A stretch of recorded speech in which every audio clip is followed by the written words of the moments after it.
കേൾക്കാൻ ഇഷ്ടപ്പെടാത്തത് നമ്മൾ കേൾക്കേണ്ടി വരുമ്പോൾ അത് സഹിക്കാനുള്ള സഹനശക്തി അല്ലാഹുവിനോളം മറ്റാർക്കുമില്ല കേട്ടോ. ഇന്നഹും ലയദഊന ലഹു വലദാ, അല്ലാഹുവിന് മകനുണ്ട് എന്ന് പറയുന്നവർ മനുഷ്യരിലുണ്ട്, ദൈവപുത്രനുണ്ട് എന്ന്. വഇന്നഹു ലയുആഫീഹിം വയർസുഖുഹും, അല്ലാഹു എന്നിട്ടും അവർക്ക് ഭക്ഷണം കൊടുക്കുന്നുണ്ട്, അല്ലാഹു ആരോഗ്യം കൊടുക്കുന്നുണ്ട്. വല്ല വിഷമമുള്ള വരുത്തുന്നുണ്ടോ? അവരെന്തൊക്കെ വിളിച്ചു പറഞ്ഞാലും എന്ത് ചെയ്താലും എന്തൊക്കെ അല്ലാഹുവിൽ ആരോപിച്ചാലും അല്ലാഹു അവർക്ക് ക്ഷമിക്കുകയും അവരോട് ക്ഷമിക്കുകയും അവർക്ക് റിസ്ക് കൊടുക്കുകയും ചെയ്യുന്നില്ലേ? അല്ലാഹുവിനോളം ക്ഷമയുള്ള ആരുണ്ട് വേറെ? ഇമാം ബുഖാരി മുസ്ലിമും ഒത്തു റിപ്പോർട്ട് ചെയ്ത ഹദീസാണത്. റസൂലുള്ളാഹി തങ്ങൾ പറയുന്നത് കൊണ്ട് തന്നെ ഏറ്റവും കൂടുതൽ അല്ലാഹു പ്രതിഫലം നൽകുന്ന ഒരു ഇറക്കുണ്ട്. നമ്മളൊരു ഒരു ഒരു മുറുക്ക് വെള്ളം എന്നൊക്കെ പറയില്ലേ, ഒരു മുറുക്ക് വെള്ളം ഇറക്കുക എന്ന് പറയുന്നത് ഇതാണ് ജുർഅത്ത് എന്ന് പറയാം. ജുർഅ അല്ലെങ്കിൽ ജർഅ.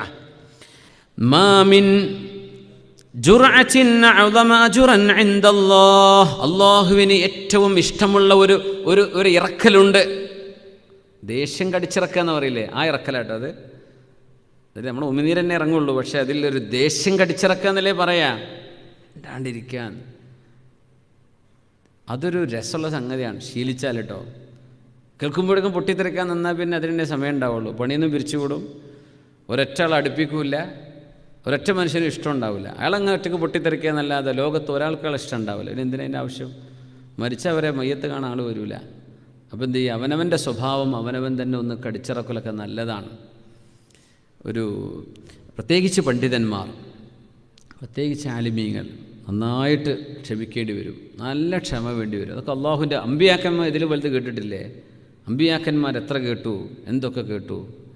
അതിൻ്റെ ഒന്നും 1000-ൽ 10,000-ൽ ഒരംശമൊന്നും നമ്മൾ കേട്ടിട്ടില്ല. ഇനി കേട്ടാലും അത്ര ആവില്ല.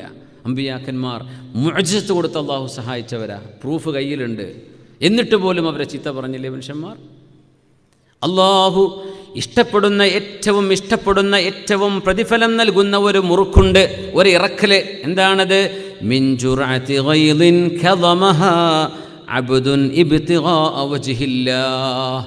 അള്ളാഹു പ്രതിഫലം നൽകണമെന്ന് പ്രതീക്ഷിച്ചുകൊണ്ട് നിങ്ങളിറക്കുന്ന ഒരു ഇറക്ക്, ആ ഒരു ക്ഷമയുടെ, നിങ്ങളുടെ ദേഷ്യം കടിച്ചിറക്കുന്ന ആ ഒരു ഇറക്ക്, അതിനോളം അള്ളാഹു പ്രതിഫലം നൽകുന്ന മറ്റൊന്നില്ല എന്ന് മഹാനായ റസൂലുള്ളാഹി സ്വല്ലല്ലാഹു അലൈഹി വസല്ലം.